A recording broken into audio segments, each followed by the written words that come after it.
قبلہ مولانا سید عارف حسین کاظمی صاحب کے زیب ممبر سے مجلس ادا کے خطاب کرنے فرمائیں. تمام مومنین کرام کے گزارش ہے تے سائیں عارف حسین کاظمی صاحب جن کی والدہ سید خدا حسین کاظمی صاحب جن کی زوجہ یہ طبیعت انتہائی علیل ہے سندن صحت و سلامتی کے لائے باواز بلند صلوات اللہم صلی علی محمد. بیعت بلند کرے نعرے جو جواب دینا. نعرہ تکبیر، نعرہ تکبیر، نعرہ رسالت، نعرہ رسالت، نعرہ حیدری، نعرہ حیدری. خاندان زہرا بلند تر صلوات.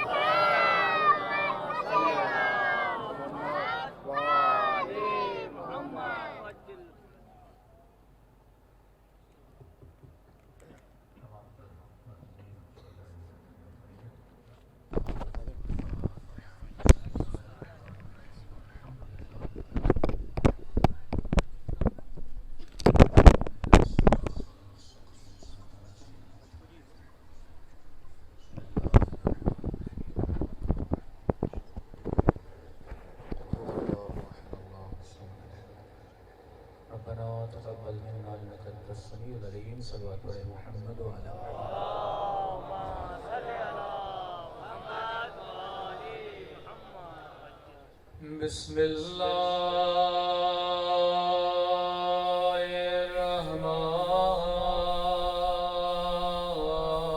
الرحمن الرحیم.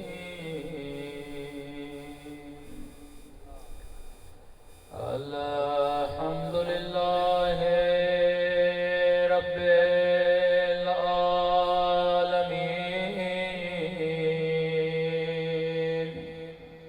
الحمد للہ کما ہوا اہلا.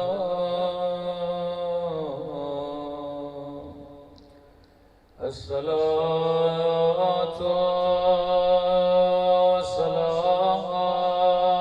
والسلام علی سید المرسلین وخاتم النبیین ابی القاسم محمد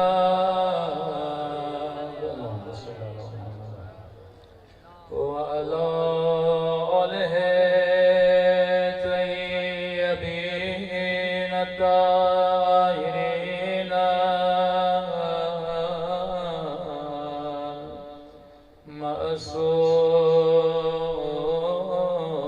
معصومین. سب مل کے دعا سب پر امام زمان.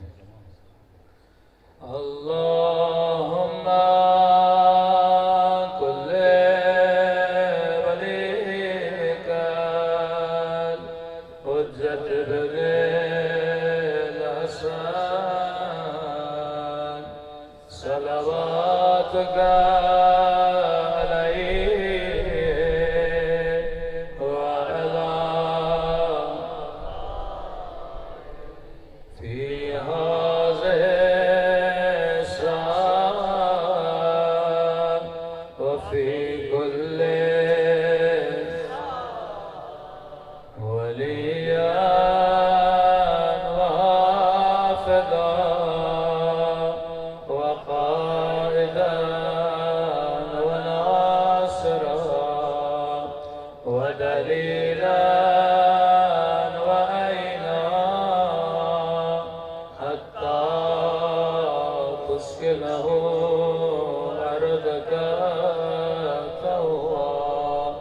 وتمتعه فيها طويلا برحمتك يا أرحم الراحمين.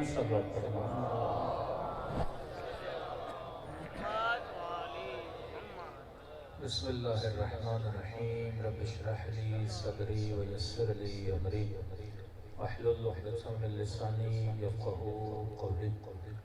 أما بعد فقد قال سبحانه وتعالى في محكم كتابه: بسم الله الرحمن الرحيم. إنما وليكم الله ورسوله والذين آمنوا الذين يقيمون الصلاة ويؤتون الزكاة وهم راكعون. صلوات پر محمد وآلہ.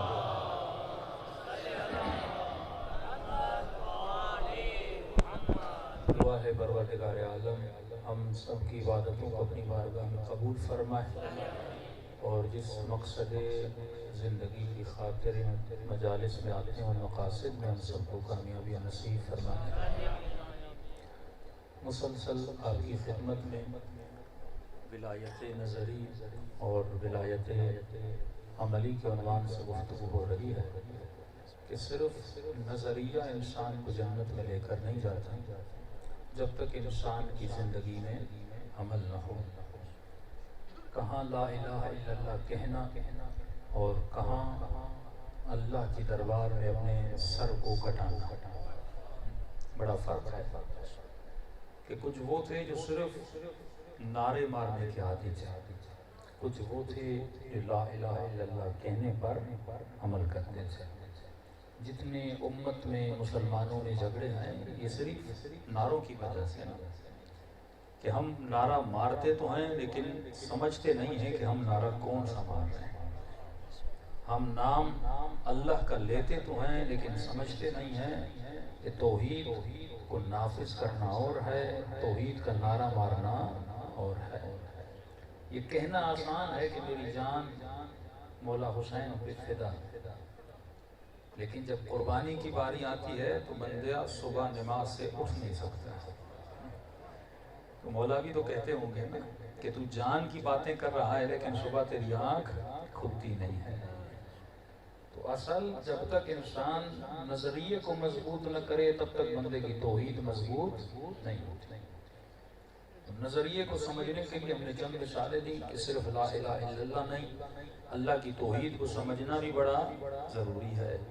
اور امام کے جملے سے ہم نے سمجھایا کہ مولا کیا فرماتے ہیں کہ خدا نظر کیوں نہیں آتا؟ کیونکہ ہر وہ شے جو نظر آتی ہے وہ محدود ہوتی ہے، لیکن فرمایا خدا کی نہ ابتدا ہے، خدا کی نہ انتہا ہے. یہ ٹیشو پیپر آپ کو نظر آ رہا ہے، کیوں نظر آ رہا ہے؟ کیونکہ یہاں سے شروع ہوا یہاں پہ ختم ہوا. تو اللہ اگر نظر آئے تو کہیں نہ کہیں سے شروع ہوگا اور کہیں نہ کہیں پہ ختم ہو جائے گا. اور جو شروع ہو اور ختم ہو وہ پھر خدا کیسا ہے؟ خدا تو نہ شروع کا نام ہے نہ ختم کا نام ہے، وہ تو ہر جگہ ہے. ان اللہ محیط علی کل شیء، خدا ہر شے پہ احاطہ کیا ہوا ہے. کائنات کی کوئی ایسی چیز نہیں جو پروردگار عالم سے چھپی ہوئی ہو. اس کے بعد ہے نبوت کا عقیدہ کہ صرف محمد رسول اللہ کہنا نہیں، نبی پر یقین کامل بھی لانا ہے. تیسری باری آتی ہے ولایت امیر المومنین، کہ اللہ نے ان کو ولایت عطا کی ہے. ولایت کا مطلب یہ ہے النبی اولا بانفسکم، اے مسلمانوں رسول تمہارے نفسوں کا، تمہاری جان کا، تمہارے مال کا، تمہارے اولاد کا مالک ہے. صرف کہو نہیں، ایک مرتبہ میں نعرہ بلند کرتا ہوں لیکن ایک مرتبہ یہ میرا یقین کامل ہے کہ مصطفیٰ میرے جان و مال کا مالک ہے. مالک کا مطلب کیا ہے؟ یعنی نبی اگر چاہے تو میری اجازت کے بغیر میرے مال کو خرچ کرے. نبی اگر چاہے تو میری اجازت کے بغیر میرے بیٹے کو میدان جہاد میں بھیج دے. نبی اگر چاہے تو میری اجازت کے بغیر میری بیوی کو طلاق دے. کیونکہ میں نے جب کہا لا الہ الا اللہ محمد رسول اللہ علی ولی اللہ، گویا میں نے اپنا سب اختیار کسے دے دیا؟ محمد اور آل محمد کو دے دیا. اب سوال یہ ہے کہ جب میں 24 گھنٹے کی زندگی گزارتا ہوں، کیا ایسی ولایت میری زندگیوں میں نظر آتی ہے کہ مولا کے پاس شیعہ آتا ہے کہتے ہیں مولا میں آپ کا ماننے والا ہوں. امام فرماتے ہیں مجھے تمہارے اندر اپنی ولایت نظر نہیں آتی. کہا مولا میں کہتا ہوں علی ولی اللہ. امام فرماتے ہیں تو کہتا ہے لیکن ابھی تک تو مانتا نہیں ہے. کہاں کہنا اور کہاں ماننا. کہ میں نے پچھلے سال آپ کو واقعہ سنایا تھا نا، امام نے کہا کہ جنگ پہ جانا ہے، مولا نے کہا بالوں کو کاٹ کے آؤ، گنجے کو کراؤ. تو بیوی نے منع کر دیا. اب ٹکراؤ جب ہوتا ہے تو پتہ چلتا ہے انسان کے اوپر بیوی کی ولایت ہے یا علی کی ولایت ہے. ولایت مطلب یہ کہ ولایت کوئی بہت بڑا فلسفہ نہیں ہے. ولایت کا مطلب حکومت، مطلب تیرے اعضاء پر، تیرے جوارے پر، تیرے پیٹ پر، تیری آنکھوں پر، تیرے کانوں پر کس کی حکومت ہے؟ ہاں تو 24 گھنٹے میں آزمانا یہ ہے کہ میں علی کی ولایت میں جیتا ہوں یا شیطان کی ولایت میں جیتا ہوں. بیوی کی جب شادی ہوتی ہے تو اسلام کہتا ہے تیرے اوپر شوہر کی ولایت واجب ہے. بیٹے کو کہتا ہے تیرے اوپر باپ کی اور ماں کی ولایت واجب ہے. ولایت کا کیا مطلب جیسے رشتہ بنا بیوی کا شوہر کے ساتھ، اب اس کے اوپر ولایت واجب ہو گئی. کس ذریعے سے ولایت واجب ہوئی؟ جب 2 لفظ ادا کیے نا، انکحتو، نکاح جیسے ہوا ولایت نافذ ہو گئی. اسی طرح جیسے تو کہتا ہے نا علی ولی اللہ، تو ولایت کیا ہو جاتی ہے؟ نافذ ہو جاتی ہے. بندہ پہلے سنی ہو پھر شیعہ بنتا ہے، سب سے پہلے کیا کرتا ہے؟ نماز وہی پڑھتا ہے جو علی نے سکھائی، روزہ وہی رکھتا ہے جو مولا نے بتایا. تو مطلب یہ کس کی ولایت میں آ رہا ہے؟ علی ابن ابی طالب کی ولایت میں آ رہا ہے. تو باپ کی ولایت، شوہر کی بیوی پر ولایت، بیٹی پر والد کی ولایت. تو کبھی کبھی 2 ولایتیں آپس میں ٹکرا جاتی ہیں. اگر ولایت، غور سے سنیے گا، حساس بحث ہے، اگر ولایت انڈر ولایت علی ہے تو صحیح ہے. اگر ولایت علی کی ولایت کے مقابلے میں ہے تو غلط ہے. اسے ہم کہتے ہیں طول، اسے کہتے ہیں عرض. کہتے ہیں اہل بیت مدد کرتے ہیں. شرک تب ہے جب اہل بیت کی مدد اللہ کے ساتھ رکھی جائے. شرک تب نہیں جب یہ مدد اللہ کے مدد کے نیچے آئے. یعنی مدد تو کرتے ہیں لیکن اللہ سے مدد لے کر ہماری مدد کرتے ہیں، اسے ہم ولایت کہتے ہیں. لیکن اگر اللہ کے ساتھ رکھا جائے نا، یعنی جیسے اللہ مدد کرتا ہے ویسے اہل بیت مدد کرتے ہیں، تو یہ آپ شرک میں چلے جائیں گے. مسبب الاسباب پروردگار عالم ہے. اب خدا کی مرضی جسے طاقت دے. میں مثال دوں بھائی، میرے پاس پانی کا ڈیم ہے، اب میری مرضی جسے لائن دو. تو جو لائن سے پانی لے رہا ہے اس کا مطلب نہیں صرف لائن سے لے رہا ہے. لائن آ کہاں سے رہی ہے؟ ڈیم سے آ رہی ہے. آپ کے اوپر ٹینکی لگی ہے، گھر میں مختلف لائنیں. اب ٹوٹی، آپ جب بولیں گے بھائی پانی کہاں سے آ رہا ہے، یہ تھوڑی بولیں گے ٹینکی سے آ رہا ہے، بولیں گے ٹوٹی سے آ رہا ہے نا.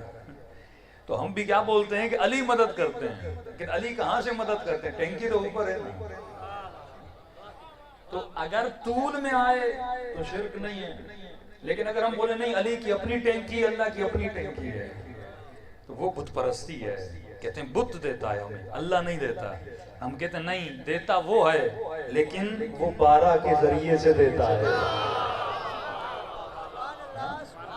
مدد وہ کرتا ہے، وہ بارہ کے. اب کوئی کہے بھئی اللہ کو کیا ضرورت ٹونٹیوں کی، اللہ ڈائریکٹ دے. ہاں تو ایسا نہیں ہے میرے بندے، یہ عالم اسباب ہے. اب اگر ایسا ہے تو مصلی پہ بیٹھ جا کہ اللہ مجھے رزق دے، رزق دے، تو کیا آسمان سے پیسے برسائے گا؟ نہیں نا. وہ اسباب بناتا ہے، مسبب بناتا ہے. کہیں تمہارے ذہن میں بات ڈالے گا، کوئی دوست ملے گا، سبب بن جائے گا، کہیں نوکری لگ جائے گی، تو سبب بناتا ہے. تو جب وہ بارش برساتا ہے تو بارش برسنے کے لیے بادل کا ہونا ضروری ہے، اس کی رحمت کے لیے مصطفیٰ کا ہونا ضروری ہے.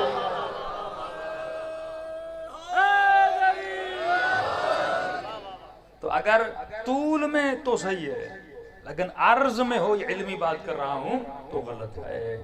اصل منبع مرکز پروردگار عالم. اب اللہ ذرائع، کبھی انبیاء، اولیاء، اپنے نیک بندے، صلحاء، صاحب کرامت بندوں کے ذریعے سے کیا کرتا ہے؟ اب ان کے ذریعے سے کیوں دیتا ہے؟ کیونکہ ان کا ربط ہے اللہ سے. ہر بندہ وہاں پہنچ نہیں سکتا، ہر بندہ معراج پہ جا نہیں سکتا.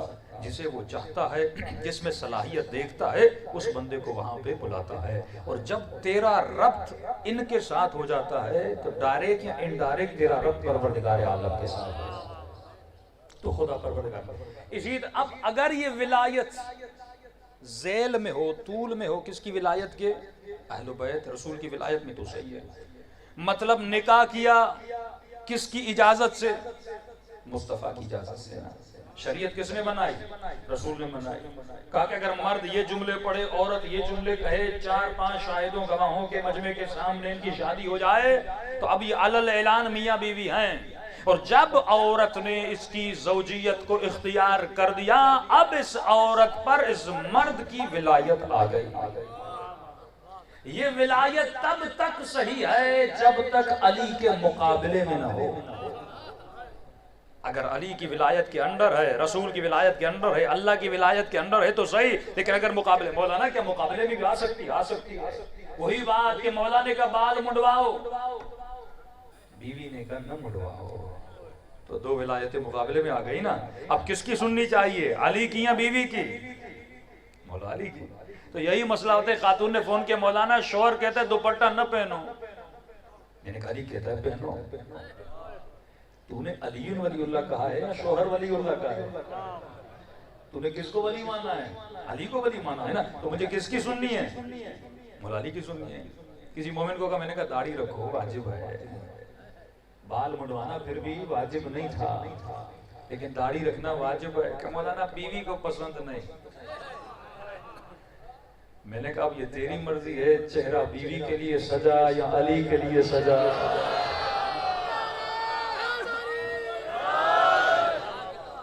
ولایتوں کا چکر ہے. تو کس کی ولایت میں؟ اب میں جس کی ولایت میں ہوں گا اسے خوش کروں گا نا. لیکن میں کہتا ہوں علی کی ولایت میں ہوں، لیکن خوش کس کو کر رہا ہوتا ہوں؟ اگر مولا کہے کہ ماں کو خوش کر تو ماں کو خوش کرنا علی کو خوش کرنا. بیوی کو حکم ہو شوہر کو خوش کر، اس کی اطاعت کر، تو اس کی اطاعت کس کی اطاعت ہے؟ امیر المومنین کی اطاعت ہے. کسی نے کہا مولا میری ماں کافر ہے، امام نے فرمایا اس کے کفر کو نہ مان لیکن اس کا ادب کر، کیونکہ اس کا کفر میری ولایت کے مقابلے میں زد میں. اطاعت کر ماں کی، جو کہے لے کر آ، خدمت کر، پاؤں دبا، سر دبا، پوری خدمت کر. حق نہیں، کافر بھی ہو تو اس کی بدتمیزی کرے لیکن اس کا احترام کر. کہ مولا احترام تو پہلے سے پہلے بھی کرتا تھا. کہ پہلے تو کافر تھا، اب تو مومن ہے، اب زیادہ کر تاکہ اسے محسوس ہو یہ کسی اور کی ولایت میں آ چکا ہے. بیٹے نے اتنا احترام کیا، پہلے خیال کرتا تھا، اب زیادہ کیا زیادہ کیا. جب ماں پر سکرات کا وقت آیا کہنے لگی بیٹا ادھر تو آ، جب تو مسلمان بنا ہے تو بدل چکا ہے. بتا تجھے کس نے بدلا؟ کہ میرے مولا نے بدلا. کہ اب تو مسلمان ہے، اب ایسا بن جیسا علی نے کہا ہے کہ اپنے امام کو لا، اپنے نبی کو لا، میں بھی اس کا کلمہ پڑھنا چاہتا ہوں. تو یہ ولایت مزاجوں کو بدلتی ہے، یہ ولایت کرداروں کو بدلتی ہے. تو مومن کو یہ دیکھنا ہے میں کس کی ولایت میں جی رہا ہوں. میں 24 گھنٹہ خوش کس کو کرتا ہوں؟ دوست کو، نامحرم کو، پڑوسی کو، فلاں وڈیرے کو، فلاں آفیسر کو. تو جب کس کے اندر کام کرتے ہو تو خوش تو کرنا پڑتا ہے نا، کیونکہ خوش نہیں کرو گے وہ تجھے کام کیسے دے گا. تو گویا تو کبھی کبھی کسی اور کی ولایت میں ہوتا ہے. اب دیکھنا یہ ہے کہ ولایت ٹکرا جائے. شوہر کہے حجاب نہ کر، مولا کہے حجاب کر. تو اگر ولایت ٹکرا جائے اور تو بیوی کو خوش کرے یا بیوی شوہر کو خوش کر کے علی کو ناراض کرے، اس کا مطلب ان لمحوں میں تیرا ولی علی نہیں تھا، کوئی اور تھا.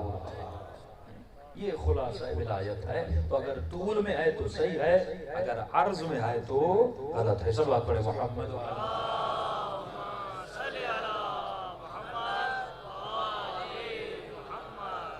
دو بحثیں ہیں، ایک ہے ولایت تشریعی، ایک ہے ولایت تکوینی.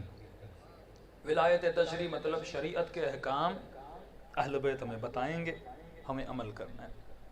کچھ لوگوں کا عقیدہ ہے کہ اہل بیت کے پاس صرف تشریعی ولایت ہے، یعنی یہ شریعت پروردگار عالم کو نافذ کرنے کے لیے ہے، لہذا شرعی احکام میں جو بھی کہیں ہمارے اوپر واجب ہے.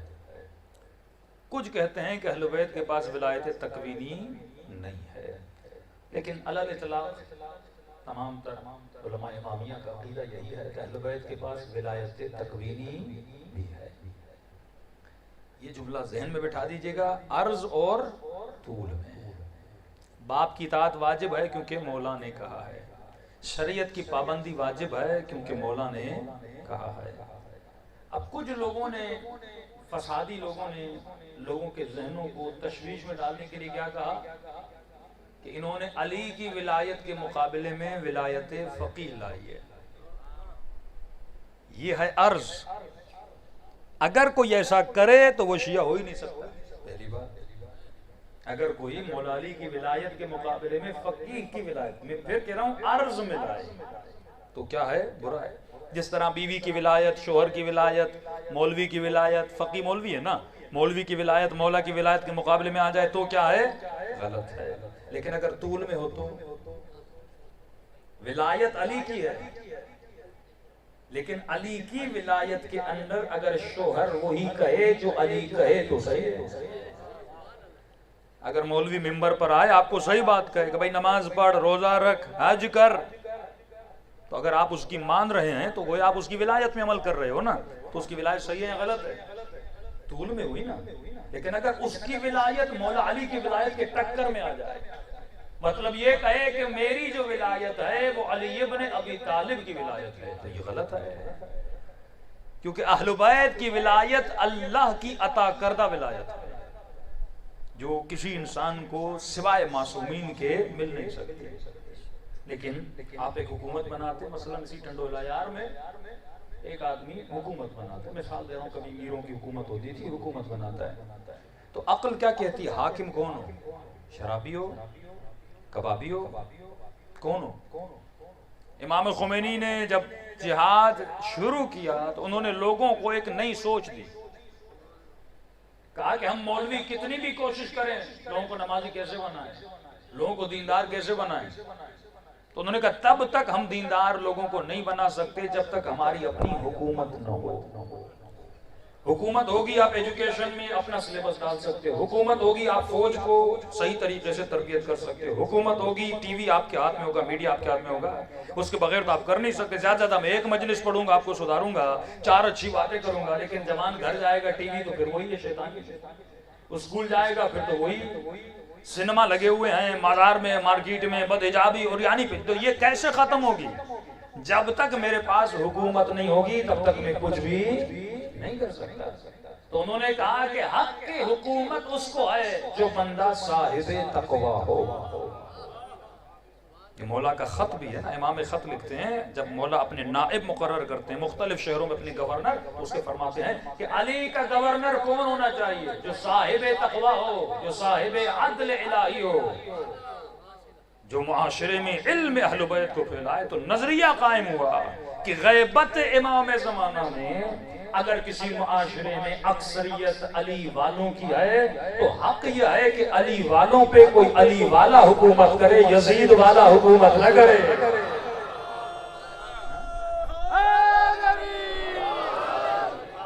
تو عقل کا فیصلہ ہے. اب لوگوں نے اس کو سمجھا نہیں اور شیطانی قوتوں نے کہا کہ انہوں نے ولایت فقیہ بنا دی. بھائی فقیہ کو جو ولایت ملی ہے وہ لوگوں نے دی ہے، علی کو جو ولایت ملی ہے وہ خدا نے دی ہے. فرق ہے. حکومت وہ حکومت ہے جس طرح بیوی پہ شوہر کی حکومت، شوہر پہ باپ کی حکومت. اسی طرح جب وقت کا حاکم عادل ہو تو مولا فرماتے اس عادل کی بات کو ماننا بھی امت پہ کیا ہوتا ہے؟ لازم ہوتا ہے، کیونکہ وہ عدل کا حامل ہے. اور اگر عدل اس سے ساقط ہو جاتا ہے تو اس کو ہٹایا جاتا ہے، پھر دوسرے عادل کو بٹھایا جاتا ہے. تو یہ عقل کا تقاضا تھا کہ غیبت امام میں ہم کوشش کریں اسکول ہمارے اپنے ہوں، مدارس ہمارے اپنے ہوں، سسٹم ہمارا اپنا ہو، فوجیں ہماری اپنی ہوں. وہ چاہے سنی معاشرہ بھی ہو تو اس معاشرے میں بھی حاکم وہ ہونا چاہیے جو صاحب تقویٰ ہو، چاہے سنت کا ہی کیوں نہ ہو لیکن صاحب تقویٰ ہو، شریعت مصطفیٰ کو نافذ کرنے کی اس کے اندر کیا ہو؟ ہمت ہو. دنیا سے نہ ڈرے، اپنے فیصلوں میں صرف پروردگار عالم سے ڈرے. صلوات پڑھے محمد و آل.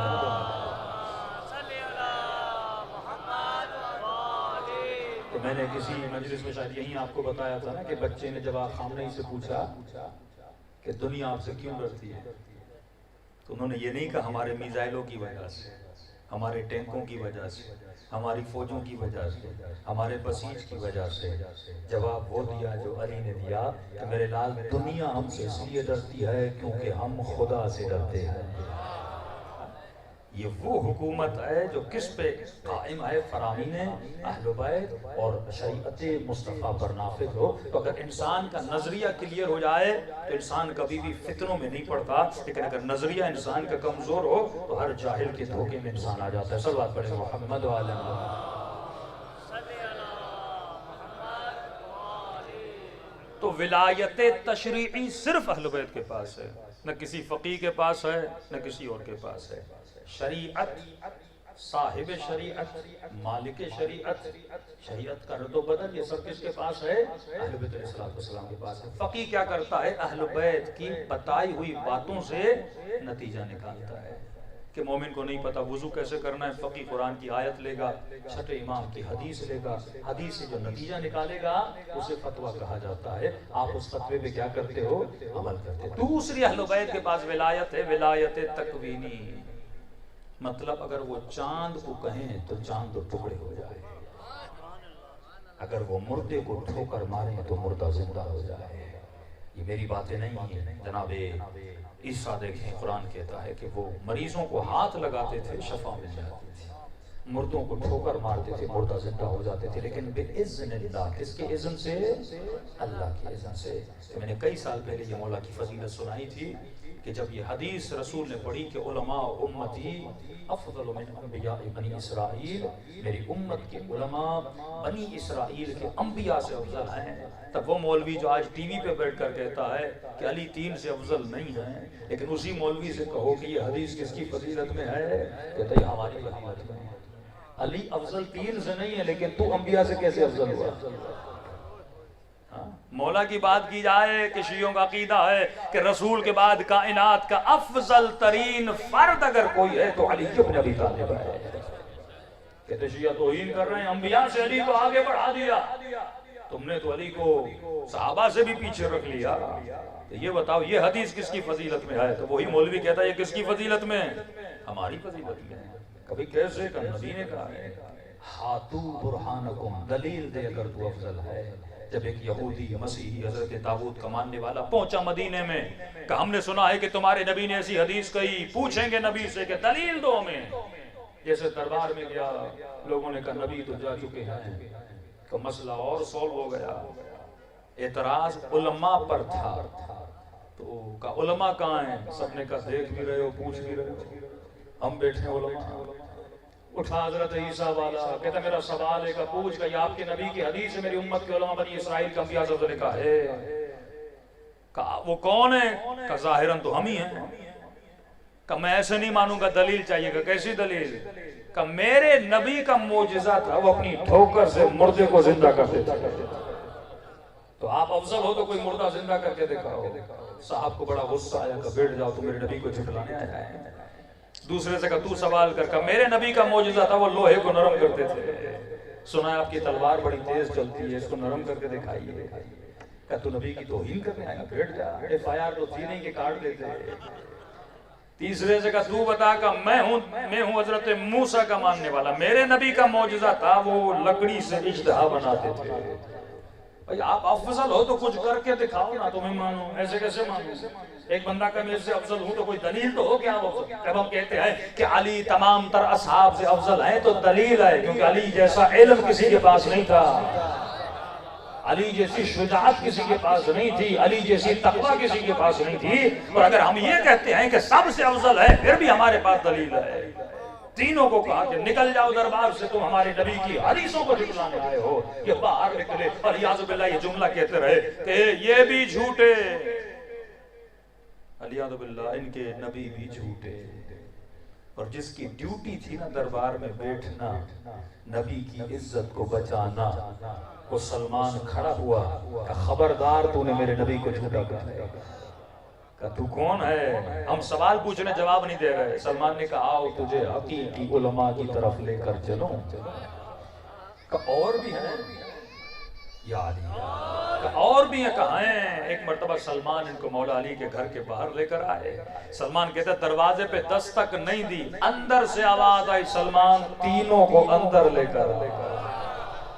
یہ پریشان ہو گئے، اندر والے کو باہر والے کا کیسے پتا چلا؟ سلمان نے کہا ابھی تک تم نے علی کا علم دیکھا ہی نہیں ہے.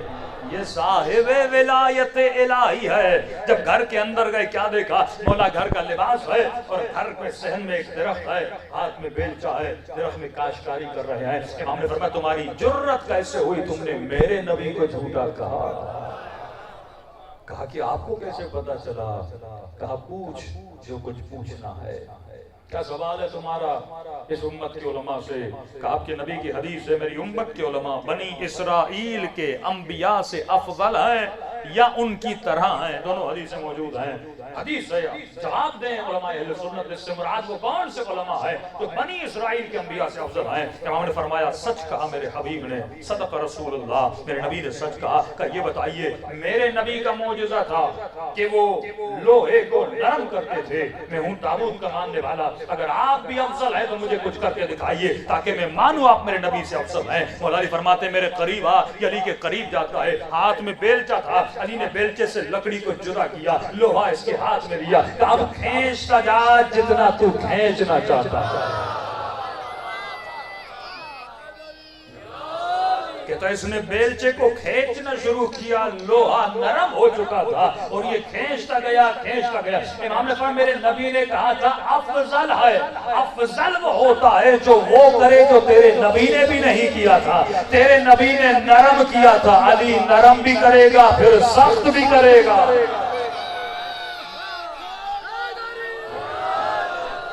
اس نے جیسے چھوڑا تو پھر لوہا جو نرم ہو چکا تھا پھر بیلچے کا بیلچہ بن گیا. دوسرے سے کہا تجھے کوئی سوال ہے؟ اس نے کہا میں ہوں موسیٰ کا ماننے والا, میرے نبی کا معجزہ تھا. صلوات پڑھے محمد والے.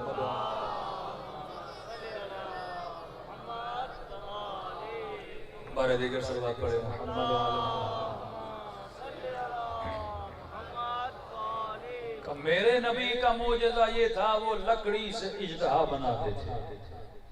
اگر آپ افضل ہیں میرے نبی موسیٰ سے تو لکڑی سے اژدہا بنا کے دکھائیے پھر میں مانوں گا. اب بیلچے کو تو مولا نے دکھا لیا, ہاتھ میں علی کے تھی بیلچے کی لکڑی.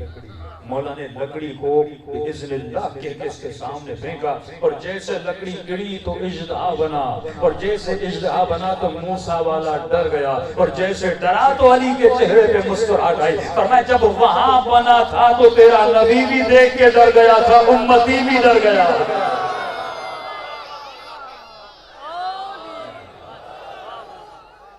تیسرے سے کہا تیرا بھی کوئی سوال ہے تو کرو. کہ یا علی اتنا کچھ دیکھ لیا اب اور کیا دیکھوں گا, لیکن یطمئن قلبی, میرا دل بھی تو مطمئن ہو جائے.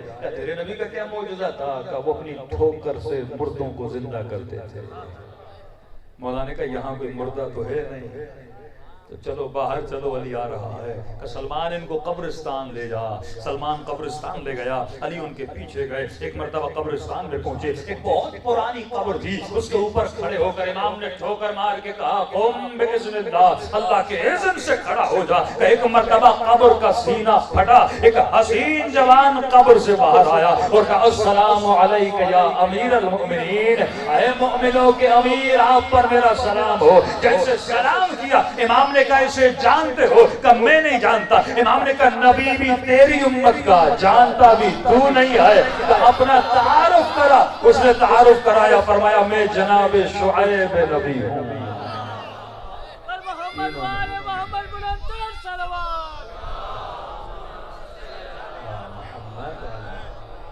تینوں نے کہا کہ اگر ایسا عالم ہے محمد کی امت کا تو ہم ایمان کیوں نہیں لائیں گے؟ عالم وہ ہوتا ہے جس سے سوال کرے تو وہ جواب دے, یہ نہیں کہتا بیٹی سے پوچھ کے آتا ہوں. علی کے در سے, کیونکہ یہ صاحب ولایت صاحب علم تھے. ہمارا چیلنج ہے, کھلا چیلنج ہے. اتنے معجزے ہیں کبھی زندگی رہی, اور اگر موضوع یہ رہا کہ ائمہ کے معجزات سنائے جائیں تو آپ پریشان ہو جائیں گے. کہ 7 سال کی عمر میں 10 سال کی عمر میں مثلا امام جواد نے ایسے ایسے مسئلے لوگوں کے حل کیے کہ بڑے بڑے علماء ان مسئلوں کو حل کرنے کے لیے پریشان. ایسے ایسے شبہات حل کیے اہل بیت رسول نے, چھٹے امام نے, کہ آپ پریشان ہو جائیں گے کہ اہل بیت, کیونکہ وہ صاحب علم پروردگار عالم تھے. نہ نبی کے در سے کوئی خالی گیا, نہ علی کے در سے کوئی خالی گیا. کیونکہ فرمایا اولنا محمد، اوسطنا محمد، آخرنا محمد، بل کلنا محمد. صلوات پڑھے محمد و آل محمد.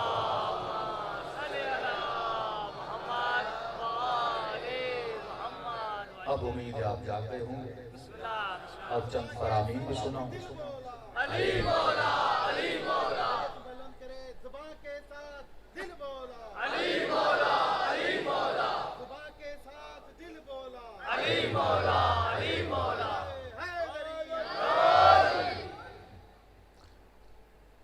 تو یہ تھی ولایت نظری. نظری ولایت بندے کو جگہ دیتی ہے، عملی ولایت سلا دیتی ہے. کیونکہ عملی پہ عمل کرنا بڑا مشکل ہے، لیکن جنت میں عملی لے جاتی ہے. نظری فاؤنڈیشن ہے، عملی مٹیریل ہے. اب بندے کے پاس زمین ہو پر گھر نہ ہو، فائدہ کیا ہے؟ بھئی زمین ہے تو گھر بھی بنا، کمرے بھی بنا نا، چھت بھی ہو نا، پھر فائدہ کیا زمین کا؟ زمین پہ سو رہا ہے، چھت نہیں، سایہ نہیں، گھر نہیں، تو فائدہ نہیں. تو آپ سب کے پاس پلاٹ ہے پر گھر نہیں ہے. گھر تب بنے گا جب ولایت عملی کے میدان میں آؤ گے. ولایت عملی میں کیسے آئیں گے؟ پہلی شرط ہم نے بتائی کہ مومن کا لباس پاک ہونا چاہیے. جب تک طاہر نہیں تب تک علی کے قریب نہیں. جب تک پاک نہیں تب تک پاکوں کے دروازے کے قریب نہیں جا سکتا. تو پہلی شرط انسان کے کپڑے پاک ہو. لیکن ان تمام شرائط سے پہلے ایک عادت کا ہونا ضروری ہے. اگر وہ نہیں تو کچھ نہیں. مثال کے طور پہ آپ کے پاس مسالہ ہے، سیمنٹ ہے، اینٹیں ہیں، سب کچھ ہے، لیکن پانی نہیں ہے. تو بھئی مسالہ بناؤ گے کیسے؟ یہ ساری باتیں آپ سن لیں گے، گھر چلے جائیں گے، لیکن کچھ کر نہیں پائیں گے جب تک یہ عادت نہ ہو. اس عادت کا نام ہے سیلف کنٹرول. جب تک اپنے اوپر کنٹرول نہ ہو تب تک یہ کچھ بھی بندہ نہیں کر سکتا. کنٹرول کا ہونا، یا انگلش میں کہوں ول پاور. جس کا ارادہ مضبوط ہوتا ہے وہ علی والا بن پاتا ہے. کمزور ارادے والے علی والے نہیں بن سکتے. اور میں تجھے دیکھنا یہ ہے کہ تو عادتوں کا غلام ہے یا عادتیں تیری غلام. اب ایک بندہ سگریٹ پیتا ہے، چلو پیتا ہے، لیکن ایک مرتبہ یہ سگریٹ پیتا ہے، ایک مرتبہ سگریٹ اسے خود کو پلواتی ہے. بڑا فرق ہے ان میں کہ تو عادتوں کا غلام ہے یا عادتیں تیری غلام ہے. جب تو عادتوں کا غلام بنے گا نا پھر یہ عادت تجھے نچوائے گی. لیکن اگر عادتیں تیری غلام ہوں گی، جب تو چاہے گا کرے گا، جب نہیں چاہے گا تو چھوڑ دے گا. تو سوال یہ ہے تو علی کا غلام ہے کہ نہیں؟ علی کا غلام ہے تو علی کے اشاروں پہ ناچے گا. لیکن اگر علی کا غلام نہ ہو تو بندہ مولا فرماتے کچھ لوگ روا ہیں، مچھر ہیں، یہاں کی ہوا لگی تو یہاں، وہاں کی ہوا لگی تو وہاں. کئی لوگ ایسے تھے، ایک وقت تھا مجھے پسند بھی کرتے تھے اور ایک وقت تھا پھر کسی اور کے پاس چلے گئے. یہ ہوتا ہے روا. بندہ آج یہاں کل وہاں. بڑے بڑے آپ کو نظریاتی ملیں گے، بڑے بڑے آپ کو متقی ملیں گے، بڑی بڑی تنظیموں میں کام کرنے والے، پھر دیکھا بندہ بگڑ گیا. تو یہ ہے وقت ابن الوقت، کہ کبھی یہاں کبھی وہاں. لیکن مولا مومن کیسا ہوتا ہے؟ فرمایا مومن کا جبل الراسخ، ایک مضبوط پہاڑ کی طرح ہوتا ہے. اسے دنیا کے طوفان ہلاتے نہیں ہیں، دنیا کے وسوسے پریشان نہیں کرتے. یہ ہمیشہ پہاڑ کی طرح کھڑا رہتا ہے. اور کب کھڑا رہے گا؟ جب اس کا ول پاور مضبوط ہوگا، سیلف کنٹرول اس کے اندر ہوگا. تو کبھی کبھی آزما کر دیکھیں. کیسے؟ مثال کے طور پہ یہ ٹریننگز بتا رہا ہوں آپ کو. مثلا آپ کو چائے پینے کی عادت ہے، 2 دن نہ پیو، 2 دن چھوڑ دو. اگر چھوڑ پا رہے ہو اس کا مطلب ول پاور مضبوط ہے. عادت ہے نا، موبائل یوز کرنے کی کتنی عادت ہے؟ 3 دن یوز نہ کرو. مطلب فون ون اٹھاؤ لیکن سوشل میڈیا سے بائیکاٹ کرو 3 دن. دیکھو ہو رہا ہے کہ نہیں ہو رہا. اگر ہو رہا ہے تو یہ تیری غلام ہے، نہیں ہو رہا تو اس کا غلام ہے. بڑا آسان ہے نا. کوئی مرغی کا شوقین، کوئی گوشت کا شوقین، 3 دن کوئی آئس کریم کا شوقین، کوئی بوتل کا شوقین. یہ ساری غلامیاں ہیں، پتہ نہیں لگتا کہ ہم غلام ہیں. ایک ہے زنجیروں کی غلامی. اس کو بندہ محسوس کرتا ہے کیونکہ نظر آتی ہے، اس کے خلاف لڑتا ہے کیونکہ نظر آتی ہے۔ ایک غلامی ہوتی ہے ذہن کی غلامی، وہ نظر نہیں آتی پر بندہ خود غلامی میں ہوتا ہے۔ آج ذہنی غلامی ہے، زنجیروں کی غلامی نہیں ہے، کوئی بوتل کا غلام، کوئی سگریٹ کا غلام، کوئی بیوی کا غلام، یہ غلامی میں ہے۔ ایران کے مولانا تو اس کو اکثر کہتے تھے مولانا یہ بڑا زن ذلیل ہے، وہ مولانا اچھے تھے، ہسمکھ تھے، کہتے تھے نہیں مولانا میں زن ذلیل نہیں، زن دوست ہوں۔ لفظ بدل دیا اس نے، کہ نہیں زن ذلیل برا لفظ ہے، مجھے زن دوست بولا کرو، بیوی پسند ہے تو اس کی خواہشیں میں پوری کرتا ہوں۔ میں نے کہا اگر دوست ہو تو صحیح ہے لیکن ذلیل ہو تو صحیح نہیں۔ دوست اچھی بات ہے، انسان جس کو پسند کرتا ہے اس کی خواہشوں کو پورا کرتا ہے۔ تو انسان کو دیکھنا مجھے کون کنٹرول کر رہا ہے۔ بہت بڑی یونیورسٹی ہے کینیڈا کی یا امریکہ کی، نام یاد نہیں آ رہا ذہن میں، انہوں نے ریسرچ کی 20 بچوں پہ۔ کیا ریسرچ کی؟ 20 بچے اسکول میں پڑھ رہے تھے، یہ اسکول میں چلے گئے، ایکسپریمنٹ کیا۔ ان بچوں کو انہوں نے 20 بچوں کو 20 چاکلیٹس دیں اور بچوں کو کہا کہ یہ چاکلیٹ ہے آپ کے، لیکن شام تک کھانی نہیں۔ Self control. انگریزوں نے بڑی محنت کی ماڈرن سائیکولوجی میں بچوں کی تربیت پہ، اس بچے کا ذہن، وہ یہ سارے کام کر کے پھر آپ کے بچوں پہ آ کے کام کرتے ہیں۔ 20 بچوں کو چاکلیٹ دی، بچہ چاکلیٹ کا شوقین، آئس کریم کا شوقین، ظاہر ہے بچوں کو کہا یہ تیری ہیں لیکن شام تک کھانی نہیں، اور اگر نہیں کھائی تو ایک کے بدلے میں تجھے 10 اور چاکلیٹ ملیں گے۔ کام چلے گئے، شام کو آئے، بچوں کو بلایا، ہاں بھائی چاکلیٹ، تو 17 بچوں نے کھا لی تھی۔ صبر چاہیے ہوتا ہے، صبر۔ یہ روزہ مذاق نہیں ہے، دنیا کی سب سے بڑی میڈیٹیشن ہے۔ اللہ کہتے ہیں کھانا سامنے ہو نہ کھا، پانی سامنے ہو نہ پی، اور ہم ساری میڈیٹیشن کا ستیہ ناش کر دیتے ہیں افطاری پہ۔ ایسا ٹوٹتا ہے بندہ کھانے پہ، ساری محنت آئے۔ اس لیے مستحب ہے 2 کھجورے لے، آدھا گرم پانی کا کپ پی، فوراً کھانے پہ نہ ٹوٹے، تاکہ پیٹ کی بھوک مٹ جائے، پھر تھوڑا کھا، جس طرح نارمل کھاتا ہے اتنا کھا۔ لیکن یہ پوری کسر پوری کرتا ہے۔ کہ عجیب بات ہے کہ اکثر لوگوں کو اٹیک رمضان میں، کیوں؟ رمضان میں بندہ کھانا نہیں کھائے تو صحت مند رہے نا، رمضان میں تو صحت مند، اٹیک رمضان میں، موتیں رمضان میں، موٹے رمضان میں۔ کیوں؟ اتنا کھاتا ہے، صبح سے لے کر وہ اللہ نے ایک ورزش کروائی، اور شیطان کو پتا کہتے تو بھوکا رہے پورا دن، افطاری پہ تو میں ہی تیرے ساتھ بیٹھوں گا نا۔ اسے پتا ہے اس کو کس طرح سے نوالے موٹے موٹے کر کے دینے ہیں۔ تو یہ ورزش ہے، میڈیٹیشن ہے، روزہ انسان کے سیلف کنٹرول کو بڑھانے کی ورزش ہے۔ نماز خود سب سے بڑا سیلف کنٹرول ہے۔ نماز میں فکر پہ کنٹرول کر، ذہن پہ کنٹرول کر، ذہن ادھر ادھر نہ جائے۔ 17 منٹ ایسے کھڑا رہے جیسے پروردگار ہے، پوری ٹریننگ ہے، تاکہ تو کنٹرول نہیں تو کچھ بھی نہیں۔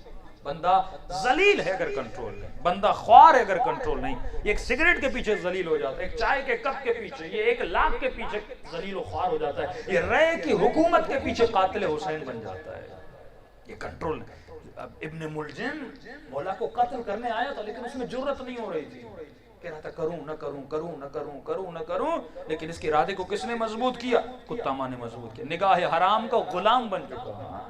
لوگ غلام بن جاتے ہیں۔ آپ نشائی لوگوں کو دیکھیے نا، چرسی لوگوں کو یہ سوئیاں لگاتے، جا کر ان کے انٹرویو دیکھیں، پڑھا لکھا جوان، ایم اے پاس، لیکن غلام ہو چکا ہے، نشے کا غلام ہو چکا ہے، اس سے باہر نہیں آ پا رہا، بالکل اپنی زندگی کو تباہ۔ بعض لوگ شہوت کے غلام ہیں، یہ دنیا میں آپ لوگ دیکھ رہے ہیں، یہ ایکٹر، یہ ایکٹریسز، یہ کس کے غلام ہیں؟ کوئی مال کا، کوئی شہوت کا، عزتیں بیچ رہے ہیں، حیا بیچ رہے ہیں، عفتیں بیچ رہے ہیں، کیونکہ ان کے وجود میں کیا نہیں ہے؟ کنٹرول نہیں ہے۔ 20 بچوں کو بلایا، 17 بچوں نے چاکلیٹ کھا لی، 3 بچوں نے نہیں کھائی۔ ان کو 5 چاکلیٹیں دی، کہتے ہم نے 20 سال صبر کیا، 20 سال صبر کیا کہ جنہوں نے کھائی تھی وہ کیا بنے، جنہوں نے نہیں کھائی تھی وہ کیا بنے۔ کہ جن بچوں نے چاکلیٹ کھا لی، کوئی ڈرائیور، کوئی چپڑاسی، اور جنہوں نے نہیں کھائی، کوئی انجینئر، کوئی پروفیسر، کوئی ڈاکٹر بنا۔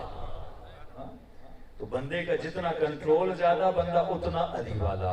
تو پہلے تو تجھے اپنا کنٹرول بڑھانا ہے. کنٹرول کیسے بڑھے گا؟ جب اپنا ارادہ مضبوط کرو گے. ارادہ کب مضبوط ہوگا؟ جب چھوٹی چھوٹی چیزوں کو 2 دن 3 دن 4 دن چھوڑ کے دیکھو. صبح نماز تہجد پہ اٹھ کے دیکھو, صبح کی نماز وقت پہ پڑھ کے دیکھو. اس سے کیا ہوگا؟ ارادہ مضبوط ہوگا. جب ارادہ مضبوط ہوگا پھر ولایت کے راستے میں بندہ آ سکتا ہے. پہلی شرط یہ ہے کہ لباس پاک ہو, دوسری شرط یہ ہے کہ بدن پاک ہو, تیسری یہ ارادے کی مضبوطی ہے نا کہ انسان دائم الوضو رہے. بھائی کتنوں کا وضو ہے؟ ایک مومن نے ہاتھ اٹھایا, لیکن میں دیکھ رہا ہوں اس نے 2-3 بار نیند کے جھٹکے لگے ہیں, تو وضو تو ٹوٹ گیا اس کا. صلوات پڑھے محمد والے محمد.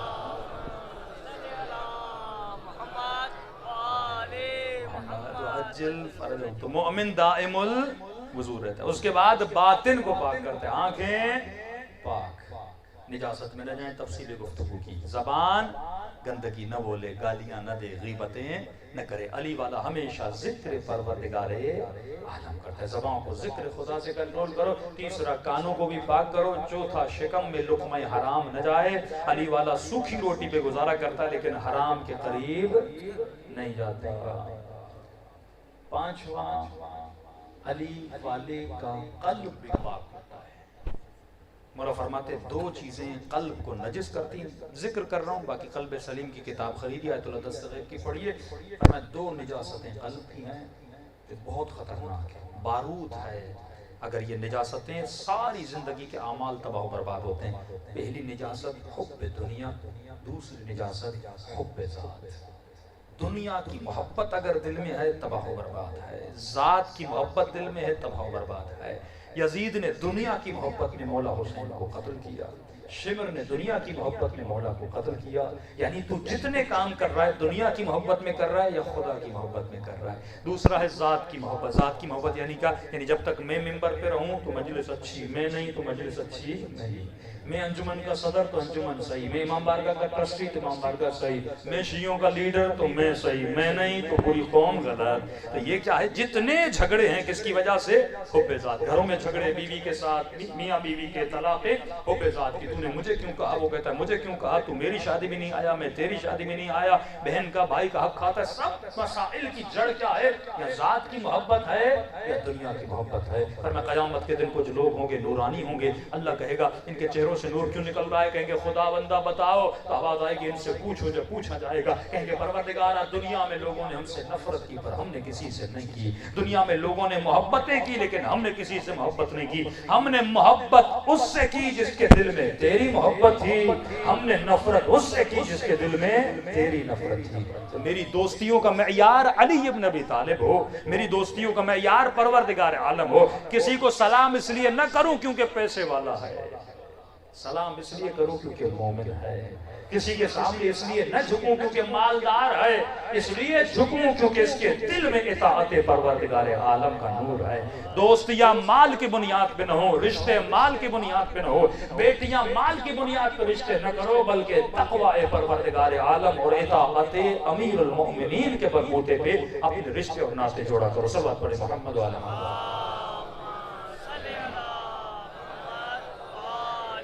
محمد وجل فرجہم. آخری طہارت ہے طہارت فکر. دل کو پاک کرنا, اس کا ایک لیندی پروسیجر ہے, وہ پڑھیں گے پریکٹس کریں گے تو سمجھ میں آئے گا. آخری طہارت ہے طہارت فکر. مومن کی فکر بھی پاک ہونی چاہیے, خیال بھی پاک ہونا چاہیے. یہ ٹریننگ کریں گے. خلوت قلب اور خلوت فکر, تنہائی. آیت اللہ العظمی قاضی 2 گھنٹہ وادی السلام میں جا کے بیٹھ جاتے تھے. کربلا جاؤ نا تو ہوٹل میں ٹائم ضائع نہ کیا کرو. 3 گھنٹے 4 گھنٹے انف ہے. 5 گھنٹے سو کے یہاں سے خریداری کرنے نہیں گئے. گھنٹوں گھنٹوں لوگ بازاروں میں, بھائی فلاں کے لیے کوئی کپڑے لینے کراچی سے لے, تو کربلا شاپنگ کرنے گیا. بہت زیادہ کہ ایک تسبیح ہو گئی, کسی کے لیے کفن لے کر بندہ آ جاتا ہے, انف. اس سے زیادہ کوئی کربلا سے شاپنگ کرنے نہیں گئے. وہ کربلا کا میدان میدان روحانیت و نور ہے. اور لوگ, عجیب بات ہے نا کہ کربلا جاتا ہے حسین کی زیارت کرنے, لیکن صبح شام موبائل پہ اپنی زیارت کرا رہا ہوتا ہے. یہ تو یہ بدبختی جو آ گئی ہے موبائل کی. 2 گھنٹے حسین کے ذریعے ہوتا ہے، 4 گھنٹے ہاں اماں، ہاں بھائی، ہاں بھائی کیسے ہو، ہاں بھائی موبائل پہ بات کر رہا ہوتا ہے۔ تو خود کو دکھانے گیا ہے یا حسین کو دیکھنے گیا ہے؟ وہ ایک فوٹو نکال دو اپنے لیے، رشتہ داروں کو بھیج دو، بھائی کربلا صحیح سلامت پہنچ گیا، آپ کے لیے نماز، کوئی فون بھی کرے نا، بولو بھائی نماز پڑھو تیرے لیے۔ یہ کیا فون کر کے مولا حسین کا روزہ دیکھا، روزہ دیکھنا ٹی وی پہ دیکھ، میرا ٹائم کیوں ضائع کر رہا ہے؟ لائیو مولا کے ذریعے آ رہی ہے یوٹیوب پہ ہر جگہ، وہ دیکھ۔ یہ شیطان آپ کا ٹائم ضائع کرواتا ہے۔ کبھی دوستوں سے بات کر رہے ہیں، ہاں بھائی یہ ریاکاری ہے، تو ان کو بتا کے کیا بتا رہا ہے کہ میں کربلا پہنچ گیا، ہاں بھائی میں یہاں پہ کھڑا ہوں، میں یہ کر رہا ہوں۔ یہ کام نہ کیا کریں، کربلا جائیں صرف حسین کے لیے، خالص زیارت امام حسین کریں۔ میکسیمم 6 گھنٹے 7 گھنٹے بندہ سوتا ہے، سونے کے بعد کھانا کھائیں، کھانے کے بعد پھر حسین کی ذریعے میں چلے جائیں۔ اب سوال یہ مولانا وہاں کروں کیا؟ زیارت پڑھ لی، نماز پڑھ لی، کچھ بھی نہ کر، صرف 3 گھنٹے 4 گھنٹے بیٹھ کے حسین کے ذریعے کو دیکھتا ہے، فکر کر، غور کر، الہام ہوگا پروردگار، اپنی پریشانیاں، اپنی گندگیاں، اپنی عادتیں، پوری زندگی جو خطائیں کی، جو ظلم کیے، ان کے بارے میں سوچ اور زبان سے استغفار کرتا ہے، اے خدا حسین کے صدقے میں بخش دے۔ فرماتے ہیں ایک نگاہ اگر اہل بیت کی ہو جائے، صدیوں کا سفر دنوں میں طے ہوتا ہے۔ ہاں، گر کی 50 سالہ زندگی کیا تھی مجھے نہیں پتا، لیکن ایک نگاہ حسین نے کی، لمحوں میں اور کہاں سے کہاں پہنچ گیا۔ اتنے واقعات ہیں، رش کھاتا ہے انسان۔ امام خمینی تقریر کر رہے تھے، یہ جملے علماء کے لیے، لوگوں کے لیے واقعی فرماتے ہیں کہیں ایسا نہ ہو تو لوگوں کو جنت کا درس دیتا رہے، لوگوں کو یہ بتاتا رہے کہ علی قسیم و نارب الجنہ ہے، اور قیامت کے دن تو جہنم میں کھڑا ہو، اور تیری باتیں سن کے لوگ جنت میں چلے جائیں۔ تو کوشش کیا کر کہ ایک نگاہ خاص اہل بیت کی شامل حال ہو جائے، کچھ ایسا کر کہ تو خاص الخاص بن جائے۔ ہوتا ہے نا کہ آپ کے 10 دوست ہوتے ہیں، لیکن جب زیارت پہ جاتے ہیں ایک خاص بندہ یاد آتا ہے، وہ خاص الخاص ہوتا ہے۔ تو کچھ ایسا کر جس طرح حر حسین کی نگاہوں میں آ گیا، تو بھی مولا کی نگاہوں میں۔ اور یہ کب ہوتا ہے میرے عزیز؟ جب ایک صفت، ایک سیلف کنٹرول، دوسری صفت ہے حیا، عفت و ادب۔ وہ بندہ جو با حیا ہے نا، وہ خدا کو بڑا پسند ہے۔ بڑے بڑے عالم گزرے، لیکن امام نے کسی کو سلام نہیں بھیجا۔ یہاں سے لوگ کربلا گئے، امام ایک ظاہر کے خواب میں آئے، فرمایا جب گاؤں واپس جانا نا، میرا ایک عزادار ہے، اسے حسین کا سلام دینا۔ کہ جب گاؤں میں آئے پتہ چلا ایک بوڑھا تھا جو عزاداروں کی جوتیاں بناتا تھا، جو نیاز تقسیم کرتا تھا۔ تو خدا کب اس پہ نگاہ ڈالے کسی کو پتا نہیں ہے۔ تو وہ کب ہوگا؟ جب تو باادب بنے گا، 24 گھنٹہ ادب اہل بیت میں رہ، پھر دیکھ زندگی کیسے بدلتی ہے۔ میرا ایک واقعہ سوشل میڈیا پہ میں نے پڑھا، جوان کا بڑا وائرل ہوا، کچھ لوگوں نے کہا مولانا یہاں بھی سنا دیں، مخصوصاً جوانوں کے لیے، تاکہ عبرت لیں آپ لوگ۔ جب آپ باادب بنتے ہو، اہل بیت کی دربار میں کتنے عزت والے بنتے ہو۔ ایک ایرانی جوان تھا، نام تھا اس کا رضا، کہتا ہے کہ مولانا میں بڑا گنہگار تھا، اور اتنا گنہگار تھا کہ جب غصہ آتا تھا تو اپنی ماں کو مارتا بھی تھا، بے ادب تھا، اتنا بے ادب ہو کوئی ماں کو مارے، باپ کو مارتا تھا۔ لیکن ماں باپ کا دل بڑا نرم ہوتا ہے، مجھے سمجھاتے تھے کہ کب تک گناہ کرو گے، کب تک اہل بیت کی نافرمانی کرو گے۔ میں سمجھتا نہیں تھا، لیکن تنگ آ کے میں نے گھر چھوڑ دیا کہ دن رات یہ مجھے سمجھاتے رہتے ہیں۔ میں نے جا کے خالی فلیٹ لیا، اس فلیٹ میں رہنے لگا۔ صبح سے شام تک مسافروں، پیسنجرز کو اٹھاتا تھا۔ ایران میں ہر بندہ ٹیکسی سے مسافر اٹھاتا ہے، وہاں کوئی یہ عام بات ہے، سب سے آسان کام یہ آپ کی گاڑی ہو، آپ مسافر اٹھاتے رہیں۔ کہ شام کو جو کمائی ہوتی تھی اس سے نشہ، جوا، عیاشی کرتا تھا۔ دوست آتے تھے، ساتھ میں بیٹھتے تھے، کھیل کود، ہنسی مذاق، ایک آزاد زندگی جو میرے من میں آتا تھا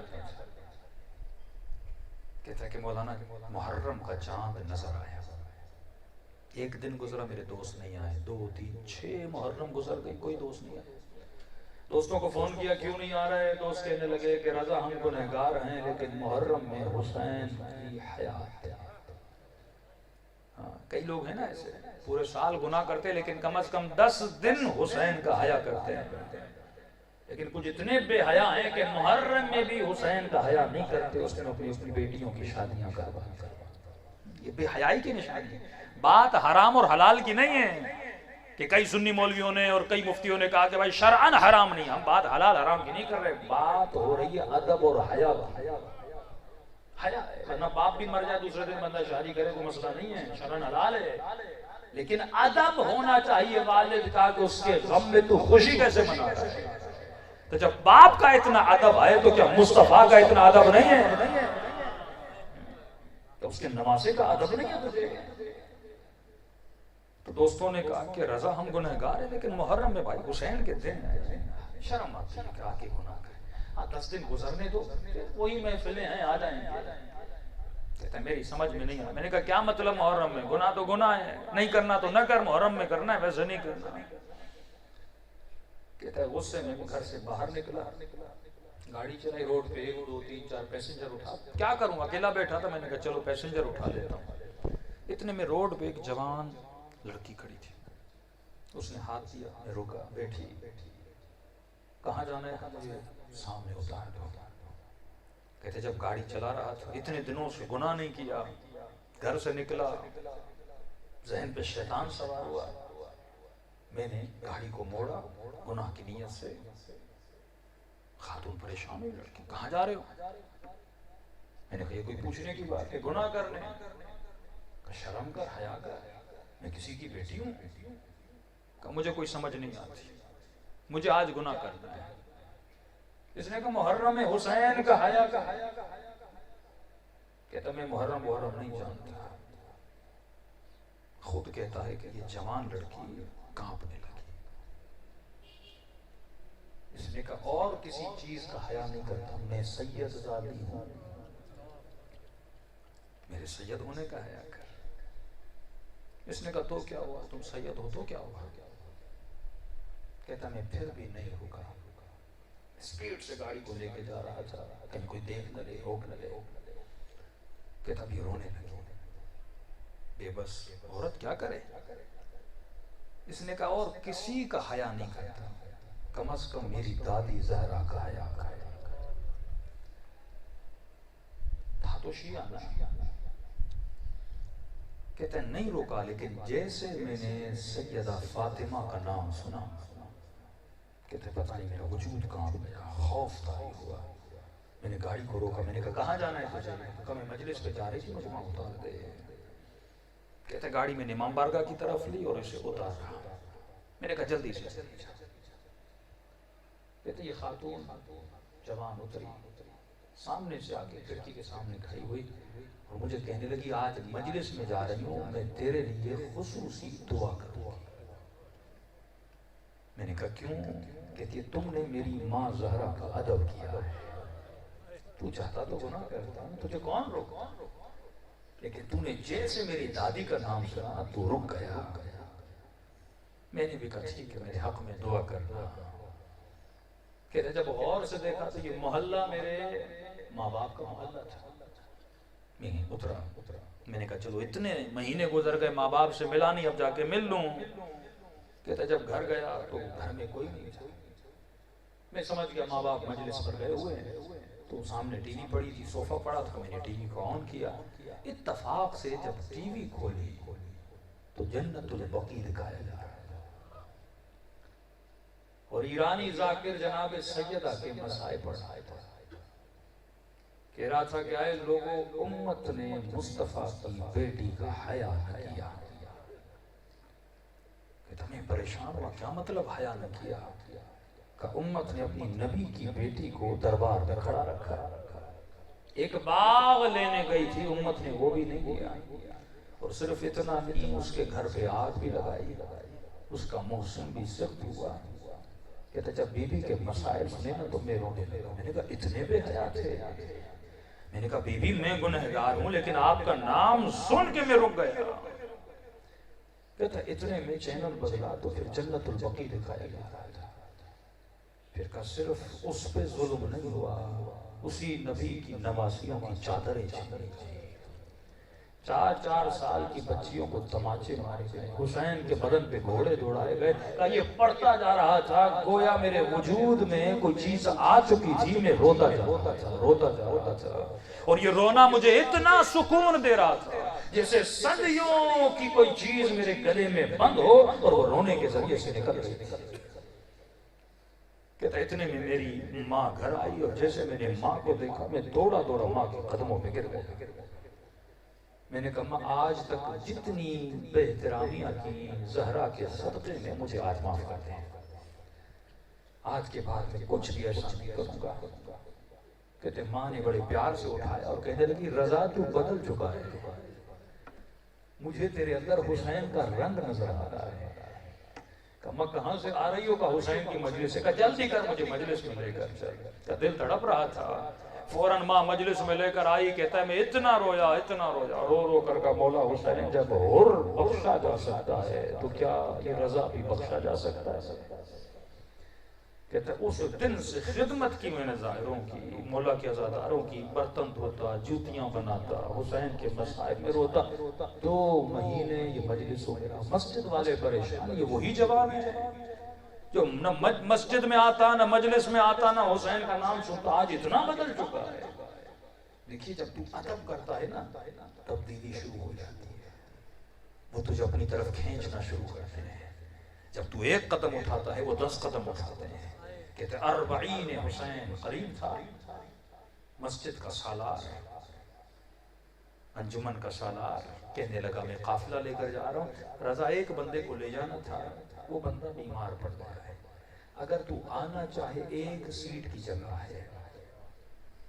کہتا سننا تھا. میں رونے لگا. میں نے کہا مجھے یقین نہیں تھا حسین اتنی جلدی راضی ہو جاتے ہیں. کہتا خوش نصیب تھا کربلا کی زیارت کی, توبہ کی, عباس کے روزے پہ گیا, کریا کیا, واپس آیا. 6-7 مہینے گزرے, عمرے کے لیے قافلہ جا رہا تھا. وہی سالار آیا کہنے لگا رضا محلے والے کہہ رہے ہیں جب تک رضا نہیں آئے گا تب تک ہم نہیں چلیں گے. کہتا ہے گویا میرے وجود سے جان نکل گئی, میں زمین پہ گرا. میں نے کہا اتنی جلدی حسین کی ماں بھی مجھ سے راضی ہو گئی. کہتا جنت البقیع گیا, بی بی کی قبر کی زیارت کی, واپس آیا. میرے محلے کا ایک تاجر تھا, اس نے جب میرے کردار کو دیکھا, میری رفتار کو دیکھا, میری عبادتوں کو دیکھا, میری گریوں کو دیکھا, میرے باپ کو کہا میں اسے بیٹی دینا چاہتا ہوں. باپ نے کہا تو جانتا ہے کئی مہینے ہوئے میرا بیٹا ٹھیک ہوا ہے. کہا بیٹے سے ملاؤ. ملوایا. کہنے لگا رضا بیٹی تو دوں گا لیکن ایک شرط ہے. کیا شرط ہے؟ کہا وعدہ کرو آج کے بعد حسین کو چھوڑو گے نہیں. کہتا قبلہ میں نے دعا کی ہے وہ دن جس دن حسین سے دور ہو جاؤں خدا مجھے موت دے. کون اس دامن کو پکڑنے کے بعد چھوڑے گا؟ ہاں میں دور تھا لیکن ابھی یہ دامن تھام لیا, میں حسین کو کبھی نہیں چھوڑوں گا. کہا پھر کل آ جا میری بیٹی کا رشتہ لینے. ماں باپ کے ساتھ رشتہ لینے گیا. ایران میں رسم ہے جس لڑکی کا رشتہ لینے جاتے ہیں وہ چائے لے کر آتی ہے. کہتے ہم بیٹھے تھے سر جھکائے, وہ جوان لڑکی آئی, چائے لے کر آئی. جیسے میں نے چائے کا کپ اٹھانا چاہا اس کی نگاہ میرے چہرے پر پڑی. جیسے مجھے دیکھا وہ چیخ مار کے بے ہوش ہو کے گر رہی. میں پریشان, کیوں رو رہی ہے؟ گھر والے پریشان, بچی کو کیا ہوا؟ کمرے میں لے گئے. ہوش میں آئی تو رونے لگی. ماں نے پوچھا بیٹی کیوں رو رہی ہو؟ اس لڑکے کو دیکھے تو بے ہوش کیوں ہو گئی؟ کہتی امی خدا کی قسم ہے کل رات زہرا بی بی خواب میں آئی تھی. خدا کی قسم ہے بی بی نے اسی جوان کا فوٹو مجھے دکھایا تھا اور کہا تھا اے میری چاہنے والی اسے نہ کہنا کیونکہ اس نے میرے نام کا احترام کیا تھا, میری بیٹی کی عزت کو بچایا تھا. تو تصور کرو جو زہرا کے نام کا احترام کرے, بی بی کے نام کا احترام کرے, تو اس طرح اس کو پلٹا کے اپنے قریب لے کر آتے ہیں. سب سے بڑا دکھ جو اہل بیت کو تھا وہ یہی تھا کہ امت نے زہرا کا احترام نہیں کیا. دونوں اماموں کو یہ بڑی تکلیف تھی. اس دن بتایا امام حسین کو تیر لگا, خون کو جمع کیا, فرمایا نانا میں وہ منگل کا دن نہیں بھولوں گا جب میری ماں کو دربار میں کھڑا کیا. اگر اس دن بے احترامی نہ ہوتی آج حسین کو یہ دن دیکھنا نہ پڑتا. چھوٹی چھوٹی بے احترامی بڑے بڑی بے احترامیوں کی طرف بڑھ جاتی ہے. تو احترام سیدہ, احترام حسین, ادب امام حسین انسان کو عرش سے فرشی بنا دیتا ہے. یہ سلام جو آپ کرتے ہو یہ ادب کی نشانی ہے کہ اپنی صبح کی ابتدا بھی حسین کے سلام سے ہو, اور جب رات کو سو تو پھر بھی حسین کے سلام, جس کی وجہ سے خدا نے ہم کو وجود دیا ہے. یہ اہل بیت کی ذات ہے. سب میرے ساتھ السلام علی الحسین وعلی علی ابن, سب مل کے وعلی اولاد وعلی اصحاب الحسین. بلند آواز سے السلام علی الحسین وعلی علی ابن وعلی اولاد الحسین وعلی اصحاب. میرا سلام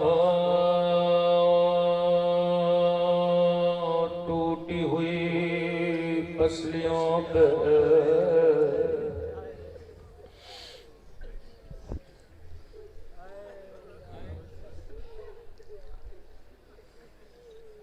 میرا سلام ہو جلے ہوئے دروازے پہ.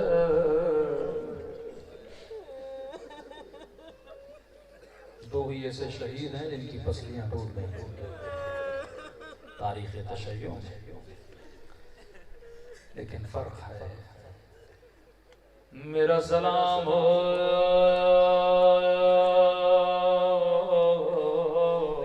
مدینے کی گلی پہ, جس کا دروازہ جلا تھا, جس بی بی کی پسلیاں ٹوٹی تھی. ان پسلیوں کو جلے ہوئے دروازے نے توڑا تھا. میرے چھٹے امام فرماتے ہیں ایک لوہے کا قلعہ تھا جس نے دادی زہرا کی پسلیاں توڑی تھی. رسول خدا بڑا امت نے تیری آل کا اجر ادا کیا. تیرے جانے کے بعد تیری بیٹی کو بڑا رلایا. اور میرا سلام کربلا میں ٹوٹی ہوئی پسلیوں کا. سنو گے یہ کس کی پسلیاں تھی؟ کچھ پسلیاں مدینے میں ٹوٹی اور کچھ پسلیاں کربلا میں ٹوٹی تھی. وہ پسلیاں کے دائیں طرف کے گھوڑے بائیں طرف چلے گئے, بائیں طرف کے گھوڑے دائیں طرف چلے گئے. قدیمی مومنوں میں نے نام نہیں لیا. سنو گے اس یتیم کا نام کیا تھا؟ اے خدا تجھے حسن کے یتیم